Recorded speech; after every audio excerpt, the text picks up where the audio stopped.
All right, eighth grade, here is your writing number 42, telling them off. All right, today with telling them off, haven't you sometimes wished that you could tell people what you really think of them or of something that they have done? You can't always do it because it might be disrespectful or hurt their feelings or get you into trouble. You can do this in your journal, however, without hurting anyone. No one but you will ever see what you've written, but getting it off your chest could make you feel a lot better. The exercise below will help you organize your thoughts and decide exactly who you would like to tell off in your journal. Just fill in the blanks. Now, this is kind of a pretend writing, and it doesn't have to be that you're mad at them.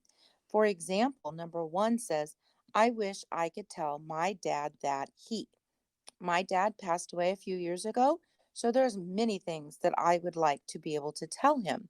So I could write that. Am I telling him off? Am I mad? No. So I could write something I wish I could tell my dad if he were still alive. It doesn't have to be negative.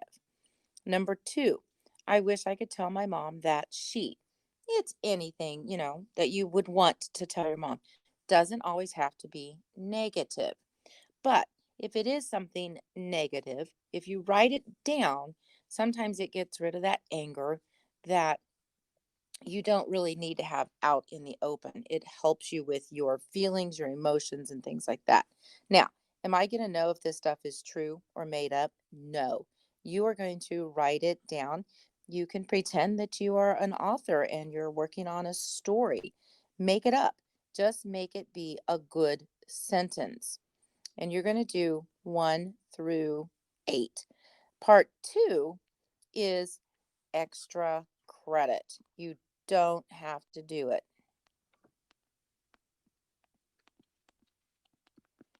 If you start writing or do a text box below this and type in things, that's where you can put it.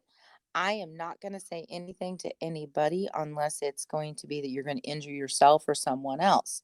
But you can type down a conversation that you would like to have with someone. Maybe you're a shy person and want to tell someone something. So you don't have to do the bottom part. You do have to do 1 through 8. Can it be made up? Yes.